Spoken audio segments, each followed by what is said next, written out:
ये भूगोल का तीसरा पार्ट है, 2 पार्ट हमने बना दिया है, प्लेलिस्ट में जाके देख सकते हैं। ठीक है, स्वागत है आपका अपने चैनल बोलो हो गया में। आपके लिए बहुत मेहनत किया जा रहा है, आपका दायित्व ये बनता है शेयर करना और लाइक करना और सब्सक्राइब करना। ठीक है, देखिए जितना ऑब्जेक्टिव क्वेश्चन है सब आपके लिए लाया जा रहा है। क्लियर है, आप ध्यान दीजिए। क्या क्वेश्चन दिया हुआ है? आर्द्रता, आर्द्रता जो है, आर्द्रता एवं वर्षा के बारे में समझा जाएगा। ठीक है, आइए समझते हैं। पहला क्वेश्चन क्या है? बर्फ भक्षक के रूप में जानी जाने वाली चिनूक हवा निम्न में से किस महाद्वीप में बहती है? अब समझिए, चिनूक हवा जो है कहाँ पे बहती है? इसको क्या कहेंगे? उत्तरी अमेरिका। जो उत्तरी अमेरिका है वहां पे चिनूक हवा बहती है। ठीक है, चिनूक हवा पर्वतीय ढाल के सहारे चलने वाली गर्म व सूक्ष्म हवा है जो संयुक्त राज्य अमेरिका, ठीक है, में राकी पर्वत की पूर्वी ढाल के सहारे कोलोरेडो से कनाडा में ब्रिटिश कोलंबिया तक चलती है। ठीक है, यानी कि कुल मिला जुला के चिनूक हवा कहाँ बहती है? कनाडा में, यानी कि उत्तरी अमेरिका। ठीक है, ध्यान दीजिएगा, उत्तरी अमेरिका में जो भी देश है वहां बहती है। उत्तरी अमेरिका ना देके आपको ये भी दे सकता है कनाडा में। ठीक है, ये ध्यान दीजिएगा। नेक्स्ट क्वेश्चन क्या है? एल नीनो एक परिघटना है जिसके द्वारा पेरू के तटवर्ती क्षेत्रों में उष्ण समुद्री धाराएं प्रकट होती हैं, अतः यह परिघटना किस महासागर में होती है? तो क्या कहिएगा? प्रशांत महासागर में। एल नीनो प्रशांत महासागर। ठीक है, थोड़ा आइए इसको समझते हैं। एल नीनो एक जलवायु पैटर्न है जो पूर्वी उष्णकटिबंधीय प्रशांत महासागर में सतही जल के असामान्य रूप से गर्म होने की परिस्थिति को दर्शाता है, अर्थात यह एक गर्म जलधारा है। क्या गर्म धारा है? गर्म जलधारा है जो पेरू तट के 180 किलोमीटर की दूरी से उत्तर पश्चिम दिशा में प्रवाहित होती है। ठीक है, बाकी इसको देख लीजिएगा आप। 215 नंबर क्वेश्चन क्या कह रहा है?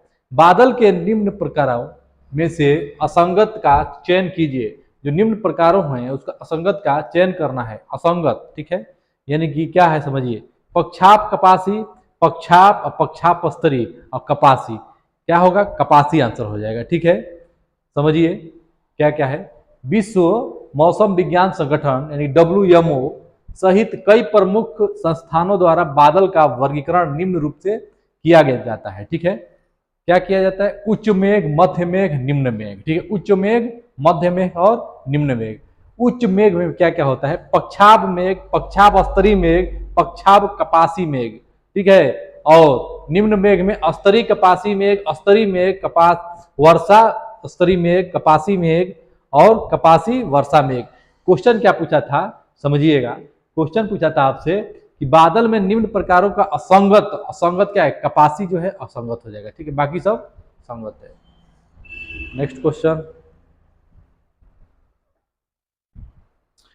देखिए, RRB जेईई पूछा हुआ सवाल है।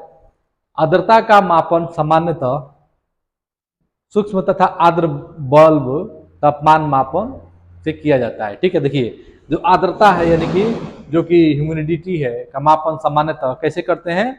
सूक्ष्म तथा आर्द्र बल्ब तापमान मापन होता है। ठीक है, और इसके बारे में थोड़ा देख लिया जाए क्या क्या दिया हुआ है।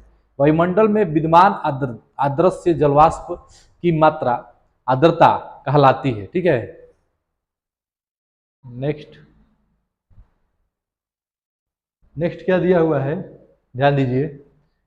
डोलड्रम, डोलड्रम जो है भूमध्य रेखा के इर्द गिर्द दाब वाला क्षेत्र है जहां चलने वाली हवाएं शांत होती हैं। तो डोलड्रम क्या होती हैं? उधर चलेगी तो निम्न हो जाएगी। क्या हो जाएगी? निम्न। अब देखिए डोलड्रम के बारे में थोड़ा समझ लिया जाए। डोलड्रम एक शांत वायु का क्षेत्र है जो भूमध्य रेखा के दोनों ओर 10 डिग्री अक्षांश के मध्य निम्न वायुदाब वाला क्षेत्र होता है। देखिए निम्न वायुदाब वाला क्षेत्र को डोलड्रम कहा जाता है। ये भूमध्य रेखा है। ठीक है, ये भूमध्य रेखा है, इसके 10 डिग्री यानी इधर इधर क्या होता है? निम्न वायुदाब होता है, उसी को डोलड्रम कहा जाता है। ठीक है, वही पूछा हुआ है।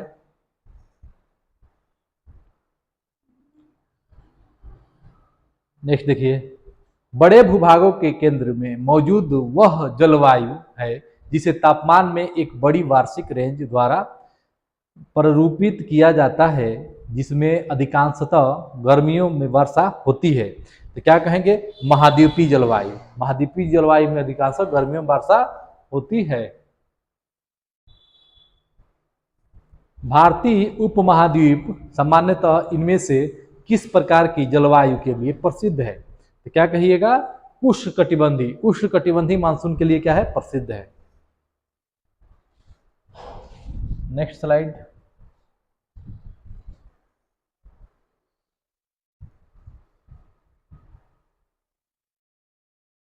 पानी का कोई भी रूप पानी का कोई भी रूप जो बादलों से गिरता है उसे क्या कहते हैं? प्रेसिपिटेशन। क्या कहते हैं? प्रेसिपिटेशन। ध्यान रखिएगा, प्रेसिपिटेशन यानी कि बादल से जब पानी गिरेगा तो क्या कहिएगा? प्रेसिपिटेशन।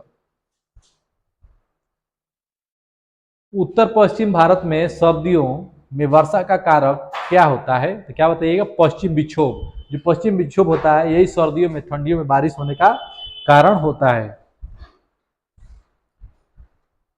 स्थानीय पवन के बारे में आइए समझते, देखिए कौन कौन सा क्वेश्चन दिया हुआ है। निम्नलिखित में से कौन सा शब्द समुद्री वातावरण में एक ऐसी जलवायु स्थिति को संदर्भित करता है जिसके परिणाम स्वरूप जल निकाय अवांछित रूप से गर्म होता है? तो क्या कहिएगा? El Nino. अल नीनो क्या होता है? अल नीनो के बारे में समझना है तो इसको पढ़िए। प्रशांत महासागर के भूमध्य क्षेत्र की उस समुद्री घटना का नाम है जो दक्षिण अमेरिका के पश्चिमी तट पर स्थित इक्वाडोर और पेरू देश है, इक्वाडोर और पेरू देश है के तटीय समुद्री जल में 5 या 10 सालों के अंतराल में घटित होती है। ठीक है। वायुमंडल में कार्बन डाइऑक्साइड की मात्रा कितनी होती है? तो वायुमंडल में 0.03% कार्बन डाइऑक्साइड की मात्रा होती है।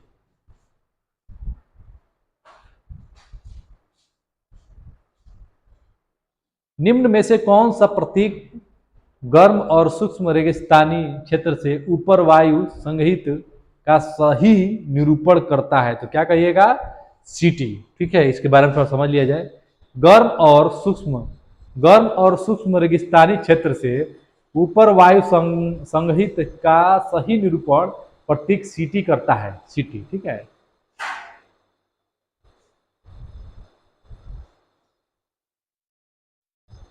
पर्वतों, पठारों और पहाड़ियों की ऊंचाई से निकलकर उनके ढालों से होते हुए नीचे स्थित घाटियों एवं मैदानों की ओर बहने वाली निम्नपाती पवन को क्या कहा जाता है? अवरोही पवन कहा जाता है। कौन सा पवन? अवरोही पवन कहा जाता है।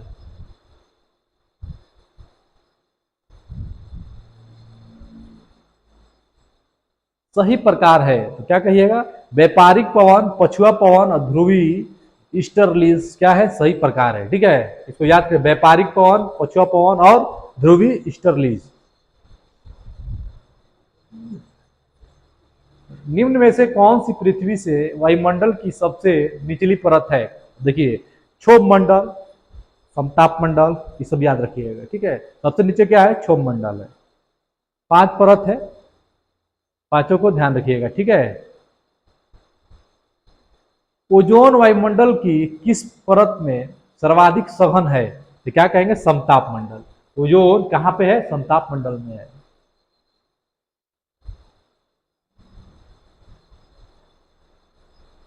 निम्नलिखित में से कौन सी वायुमंडल की सबसे ऊपरी परत है? तो क्या कहिएगा? बहिर्मंडल।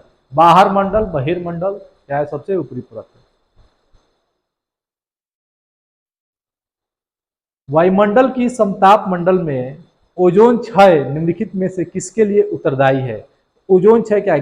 ग्रीन हाउस प्रभाव में वृद्धि, क्षोभ मंडल में रक्त विकिरण की वृद्धि, पृथ्वी की सतह में पहुंचने वाली यूवी विकिरण में वृद्धि। ठीक है, ये भी है, इसको ध्यान रखिएगा।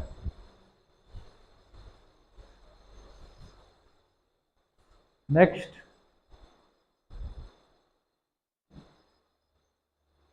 फनी एक प्रकार का क्या फनी एक प्रकार का क्या है? क्या बताएंगे? उष्णकटिबंधीय चक्रवात है। फनी उष्णकटिबंधीय चक्रवात है। कौन सा क्षेत्र क्षोभ मंडल को समताप मंडल से अलग करता है? तो क्या बताइएगा? क्षोभ मंडल को समताप मंडल से अलग करता है, क्या कहेंगे? क्षोभ सीमा कहेंगे। इनमें से किस स्थान पर क्षोभ मंडल की मोटाई सर्वाधिक होती है? तो भूमध्य रेखा पर क्षोभ मंडल की ऊंचाई सर्वाधिक होती है। निम्न में से कौन सी नदी नेपाल से होकर भारत में बहती है? तो क्या कहेंगे? कर्नाली। कर्नाली क्या है? भारत, नेपाल से होकर भारत में बहती है कर्नाली। देखिए समताप मंडल क्या था? यूवी रे से सबसे ज्यादा खतरनाक है। समताप मंडल में जो ओजोन परत है उसको नुकसान कर देता है। ठीक है, आते हैं नेक्स्ट स्लाइड में। देखिए दोस्तों, बहुत आसान क्वेश्चन है, धैर्य पूर्वक आप पढ़िएगा तो आपसे बन जाएगा। ठीक है, लगभग जितना भूगोल का क्वेश्चन है सब डिस्कस करेंगे। ठीक है, जितना है 2000 क्वेश्चन है, 3000 क्वेश्चन है, सबको ऑब्जेक्टिव रूप में लाया जाएगा। आप इसको थ्योरी पढ़ के ऑब्जेक्टिव मारिएगा तो ज्यादा अच्छा समझ में आएगा। ठीक है, आइए देखिए, उत्तर पूर्वी प्रशांत और उत्तरी अटलांटिक में उत्पन्न होने वाले उष्णकटिबंधीय चक्रवात को क्या नाम दिया गया है? तो क्या बताएंगे? हरिकेन। वायुमंडल से आइए समझते हैं, वायुमंडल से क्या क्या दिया हुआ है। उर्वरकों के संबंध में निम्न में से कौन सा कथन गलत है? तो क्या कहेंगे? ये वायु और जल को कभी प्रदूषित नहीं करते हैं। वायु और जल को कभी प्रदूषित नहीं करते हैं। वायुमंडल में तड़ित यानी कि जो लाइटनिंग होता है, जो बिजली गिरता है, द्वारा किस गैस का स्थिरीकरण हो जाता है? तो क्या कहेंगे? नाइट्रोजन। ठीक है, वायुमंडल में तड़ित यानी कि लाइटनिंग द्वारा नाइट्रोजन गैस का स्थिरीकरण हो जाता है। वायुमंडल में लगभग 78% नाइट्रोजन पाया जाता है। वर्षा ऋतु या अन्य सामान्य दिनों में विद्युत विसर्जन तड़ित की क्रिया होने पर वायुमंडलीय नाइट्रोजन और ऑक्सीजन परस्पर संयोग करके नाइट्रिक ऑक्साइड बनाते हैं। नाइट्रिक ऑक्साइड ऑक्सीजन के साथ संयोग करके नाइट्रोजन ऑक्साइड बनाते हैं। यह नाइट्रोजन ऑक्साइड वर्षा जल में घुलकर नाइट्रिक अम्ल तथा नाइट्रस अम्ल में परिवर्तित हो जाते हैं और वर्षा जल से के साथ मिट्टी में उपस्थित चूना अन्य क्षारीय पदार्थ से संयोग कर यह पौधे के लिए उपजाऊ नाइट्राइट बना जाता है। ठीक है, दी गई वायुमंडलीय परतों में से किसका घनत्व तो सबसे कम होता है? देख लिया जाएगा, उधर दिया हुआ है ऑप्शन में।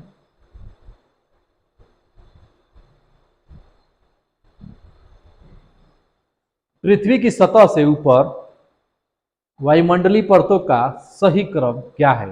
तो क्या बताएंगे? क्षोभ मंडल, संताप मंडल, बाद मध्य मंडल, उसके बाद से तपन मंडल। ठीक है,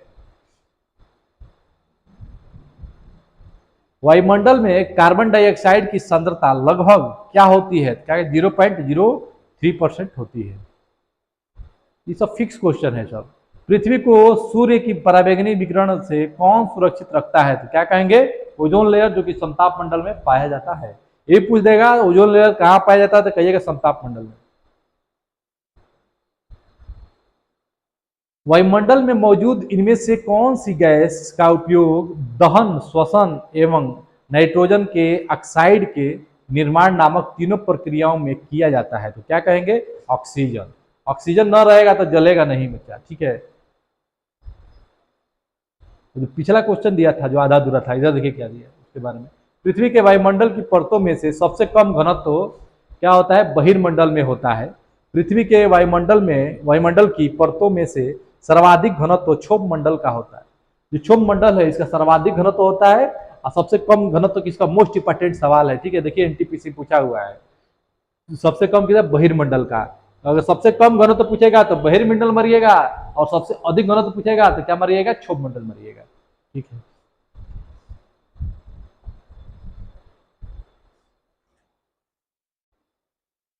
देखिए समताप मंडल के बारे में दिया हुआ है, मध्य मंडल के बारे में दिया हुआ है, थोड़ा इसको आप देख लीजिएगा।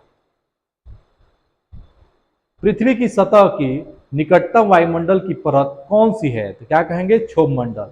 क्षोभ मंडल जो है पृथ्वी की सतह की निकटतम वायुमंडल की परत होती है। हवा के दबाव को आप क्या कहेंगे? जो हवा का दबाव होता है उसे आप क्या कहेंगे? वायुमंडलीय दाब कहेंगे। क्या कहेंगे? वायुमंडलीय दाब। अब देखिए डैश देके दिया हुआ है, कहा है में ओजोन की उपस्थिति सूरज के हानिकारक पराबैंगनी विकिरण को पृथ्वी की सतह तक पहुंचने से कौन रोकता है, तो क्या देखो अंग्रेजी में दे दिया, कोनो दिक्कत नहीं है। स्ट्रेटोस्फीयर, ट्रोपोस्फीयर, तब क्या मानेंगे स्ट्रेटोस्फीयर, ठीक है, ट्रोपोस्फीयर स्ट्रेटोस्फीयर, स्ट्रेटोस्फीयर हो जाएगा, यानी कि समताप मंडल का अंग्रेजी क्या होता है स्ट्रेटोस्फीयर। तो इंग्लिश में भी नाम आपको याद रखना पड़ेगा, ठीक है, ताकि इंग्लिश में दे दे तो क्या, देखिए इंग्लिश को हिंदी में लिख दिया है, घबराने की जरूरत नहीं है। तो ओजोन लेयर क्या होता है स्ट्रेटोस्फीयर, समताप मंडल में पाया जाता है। हमारे वातावरण में कितने प्रतिशत नाइट्रोजन है, तो क्या कहेंगे 78% नाइट्रोजन है।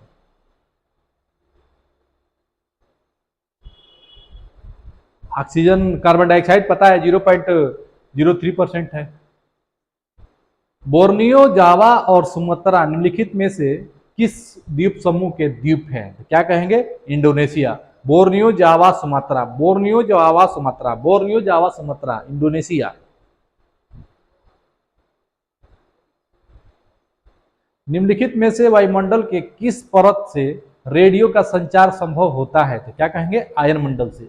जो आयन मंडल होता है वो क्या होता है रेडियो संचार के लिए।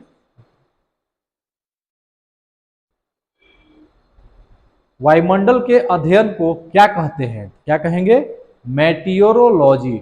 मेटियोरोलॉजी को क्या कहते हैं वायुमंडल के अध्ययन, वायुमंडल के अध्ययन को मेटियोरोलॉजी कहा जाता है, मेटियोरोलॉजी कहा जाता है। नेक्स्ट, सबसे प्रचुर मात्रा में मौजूद दुर्लभ गैस कौन सी है, तो क्या कहेंगे आर्गन। आर्गन गैस जो बहुत दुर्लभ गैस है, जो कि 0.93% पाया जाता है। प्राकृतिक में वायुमंडल में सबसे अधिक मात्रा में पाई जाने वाली दुर्लभ गैस है, ठीक है। इसकी खोज विलियम रेमनसे ने की है, विलियम रेमनसे ने की है।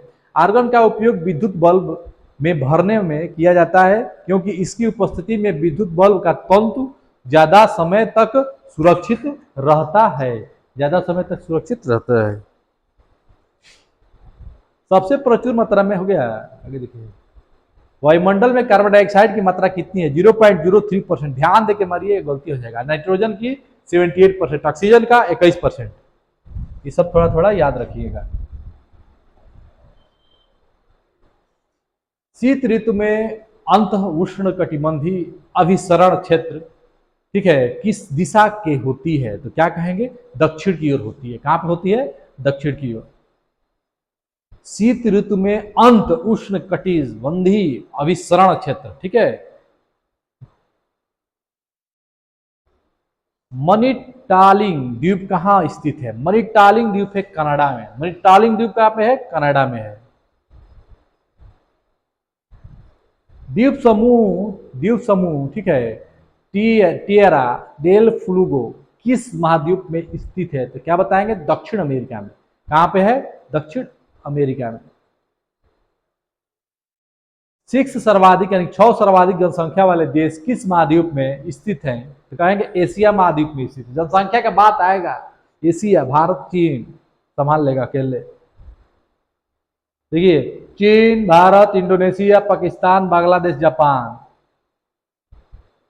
निम्नलिखित में से कौन सा प्राचीन अधि महाद्वीप गोंडवाना लैंड का हिस्सा नहीं था, तो क्या कहेंगे इसको थोड़ा देख लिया जाए। गोंडवाना लैंड का हिस्सा नहीं था, यानी कि गोंडवाना लैंड का हिस्सा ऑस्ट्रेलिया नहीं था, है कि नहीं।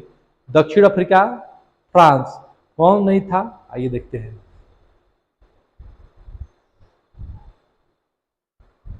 गोंडवाना लैंड, अपिजियाना लैंड, ठीक है, उसी से लड़ के बना है, जो कि देखिए बेगर के अनुसार, ठीक है, पृथ्वी के स्थल खंड आपस में जुड़े, जिसे पेंजियाना नाम दिया गया, ठीक है। अंतिम ट्रैसिक युग में पेंजियाना का विभाजन 2 स्थल खंडों में बट गया, क्लियर है। ठीक, इसमें क्या क्या था, जो कि लरेंसिया टूटकर अमेरिका, यूरोप, एशिया बना था। फ्रांस गोंडवाना लैंड का हिस्सा नहीं है, फ्रांस क्या है गोंडवाना लैंड का हिस्सा नहीं है।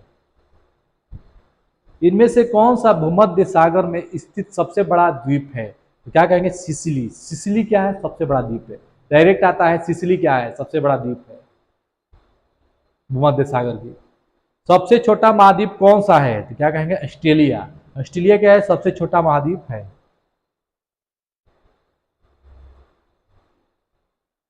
आर्कीपेलेगो, आर्कीपेलेगो क्या है, तो क्या बताएंगे इसको द्वीपों का समूह, श्रृंखला, संघ और या संग्रह है। सेशल्स द्वीप कहाँ स्थित है? हिंद महासागर में स्थित है। सेशल्स द्वीप कहाँ स्थित है? हिंद महासागर में स्थित है। निम्न में से किस महासागर में सेशल्स गणराज्य स्थित है? तो क्या कहेंगे? हिंद महासागर में। हिंद महासागर में क्या है? सेशल्स गणराज्य स्थित है। आते हैं नेक्स्ट स्लाइड पर। निम्नलिखित में से कौन सा संयुक्त राज्य अमेरिका का एक द्वीपीय राज्य है? तो क्या कहेंगे? हवाई द्वीप समूह क्या है? एक द्वीपीय राज्य है। अब आते हैं जलमंडल के बारे में समझते हैं। प्राकृतिक तटबंध है तो क्या बताएंगे? नदी के निक्षेपण स्थल रूप तो क्या कहते हैं? प्राकृतिक तटबंध कहा जाता है। श्रीलंका भारत से पाक जलमध्य और मन्नार की खाड़ी से अलग होता है, जो पृथक्करण होता है। मृत सागर एक अत्यधिक खारा जल निकाय है। यह निम्नलिखित में से किस महाद्वीप में स्थित है? देखिए मृत सागर के बारे में समझिए। आइए देखते हैं। मृत सागर हो गया चाहे कोई भी सागर हो गया, इसके बारे में आपको समझना है तो अच्छा से समझिए। देखिए मृत सागर इजराइल और जॉर्डन के बीच, अभी इजराइल और उसमें लड़ाई हो रहा है, इसे याद रखिए। इजराइल और जॉर्डन के बीच एशिया महाद्वीप में स्थित है। इसे अरबी झील के नाम से जाना जाता है। ठीक है। इसे पृथ्वी पर दूसरा सबसे अत्यधिक खरे जल का निकाय के रूप में जाना जाता है। मृत सागर की जल लवणता लगभग 240 ग्राम प्रति लीटर है। नेक्स्ट, निम्नलिखित में से कौन सी विशेषता मरुस्थल से संबंध है? तो क्या बताएंगे? वरखान। वरखान। हिंद महासागर का सबसे गहरा गर्त कौन सा है? तो क्या बताइएगा? जावा गर्त। जावा गर्त जो है हिंद महासागर का सबसे गहरा गर्त है।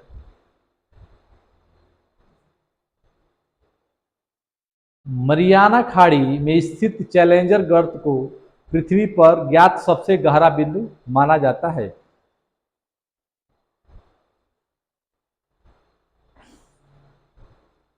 मरियाना ट्रेंच किस महासागर में स्थित है? प्रशांत महासागर में स्थित है मरियाना ट्रेंच।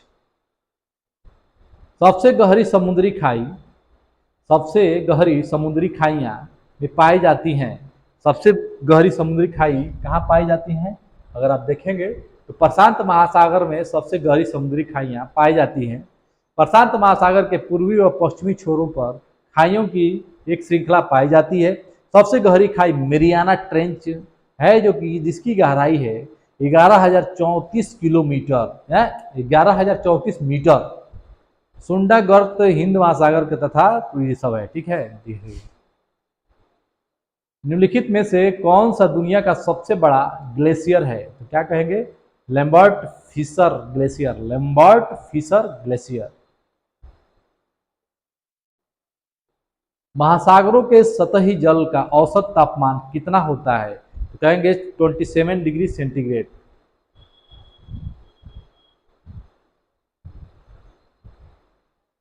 कौन सी नहर प्रशांत महासागर को अटलांटिक महासागर से जोड़ती है? क्या हो जाएगा? पनामा नहर। पनामा नहर जो है प्रशांत महासागर और अटलांटिक महासागर से को जोड़ती है। बाकी जितने नहर जोड़ने वाली है थोड़ा इसको देख लिया जाए। पनामा नहर पनामा में स्थित है। कैरेबियन सागर, ठीक है, और कैरेबियन सागर से जुड़ती है। ठीक है। स्वेज नहर मिस्र में स्थित है। लाल सागर और भूमध्य सागर को जोड़ती है। कील नहर जर्मनी में स्थित है। उत्तरी सागर और बाल्टिक सागर को जोड़ती है। केरिथ नहर ग्रीस में स्थित है। सोरोनिक खाड़ी और केरिंथ खाड़ी को जोड़ती है।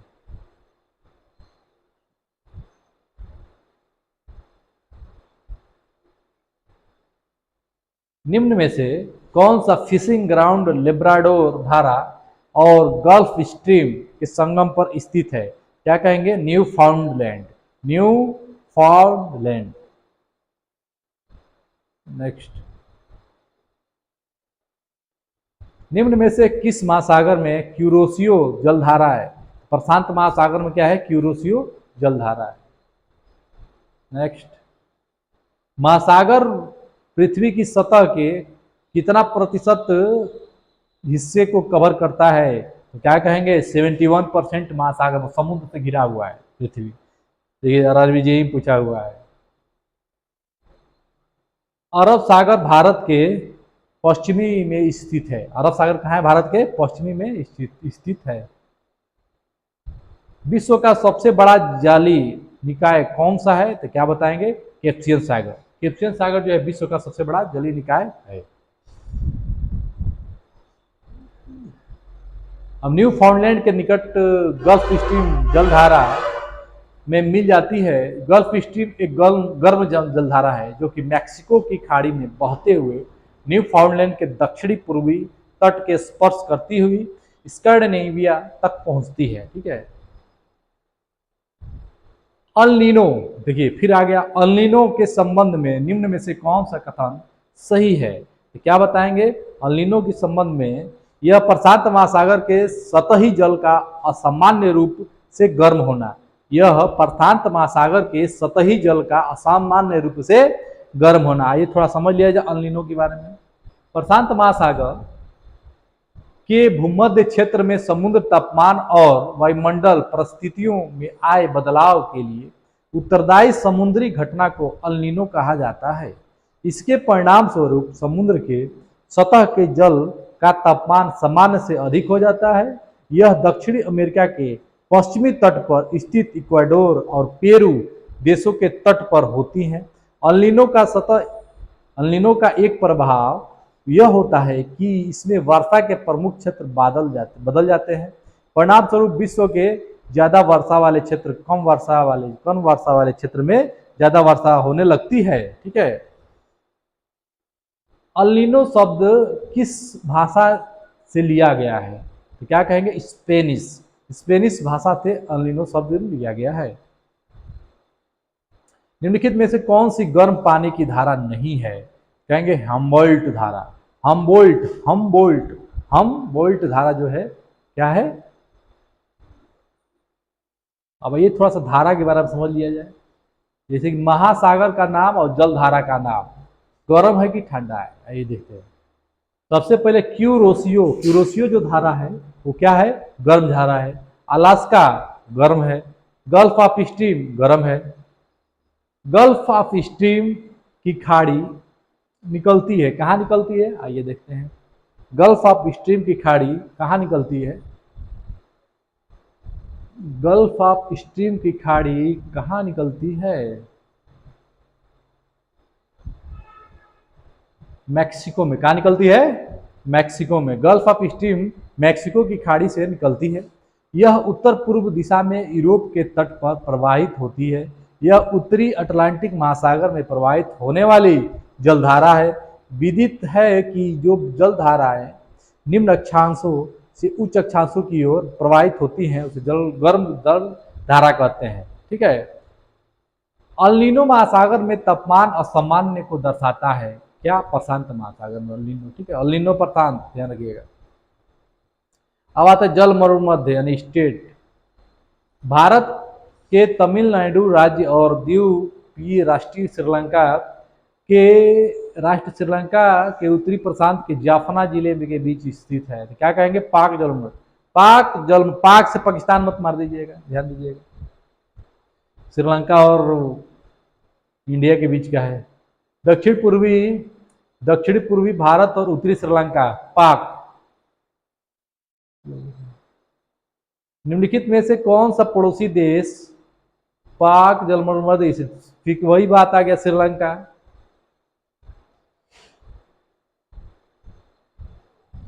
नेक्स्ट, निम्न में से कौन सा जल मरुमध्य यानी स्टेट अटलांटिक महासागर को प्रशांत महासागर से जोड़ता है? तो क्या बताएंगे? मैगलन क्या करता है?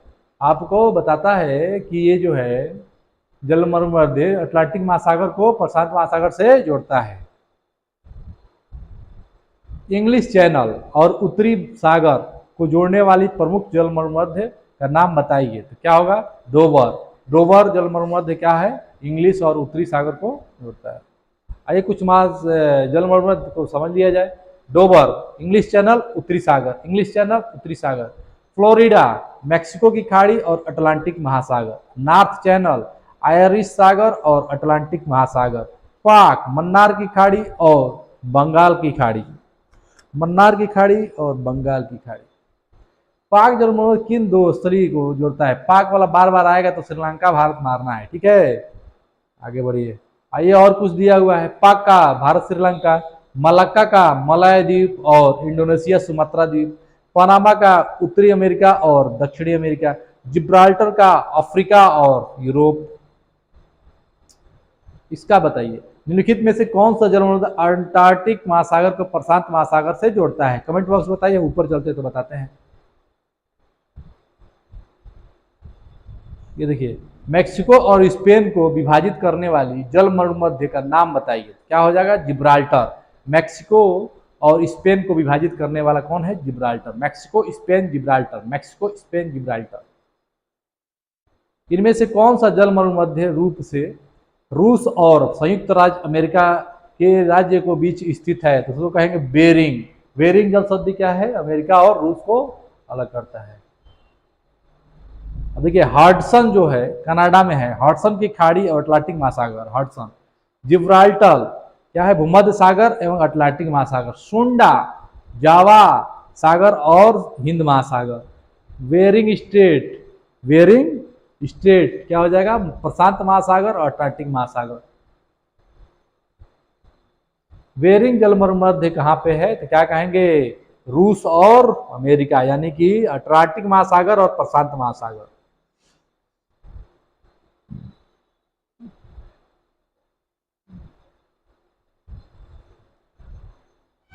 देखिए ये सब दिया हुआ है, इसको ध्यान रखिएगा। डेविस का क्या है? कनाडा को ग्रीस और लैंड से अलग करती है, जो कि वेफिन की खाड़ी अटलांटिक महासागर होता है, ठीक है। आइए लास्ट पार्ट देखते हैं क्या दिया हुआ है। सुंडा जल संधि को, सुंडा जल संधि दो द्वीपों के बीच स्थित है। उनमें से एक जावा है, दूसरा द्वीप कौन सा है? तो क्या कहेंगे? सुमात्रा है। जब जावा है तो क्या होगा? सुमात्रा हो जाएगा। दक्षिणी अमेरिका महाद्वीप के दक्षिणी छोर का नाम क्या है? इस जगह पर प्रशांत और अटलांटिक महासागर आपस में मिलते हैं, तो उसे केप हॉर्न क्या कहता है? Cape Horn. निम्नलिखित में से कौन सा जल स्रोत ऑस्ट्रेलिया को न्यूजीलैंड से अलग करता है? तस्मान सागर। तस्मान सागर क्या करता है? ऑस्ट्रेलिया को न्यूजीलैंड से अलग करता है। पूरा याद कर लीजिएगा, लड़ जाएगा। विश्व की प्रमुख झील और जलप्रपात। नियाग्रा जलप्रपात इरी झील के को में बहता है, तो क्या कहेंगे? ओंटेरियो। ओंटेरियो झील क्या होगा? ओंटेरियो। पेंगोंग त्योंग सिंह, देखिए पोंग जोंग झिंग आ गया ना, तो इसका मतलब क्या होगा? चीन होगा, नहीं तो चीन ही होगा और क्या। आइए देख लेते हैं। त्योंग जोंग झिंग नमवे से नाम है, पोंग जोंग झिंग।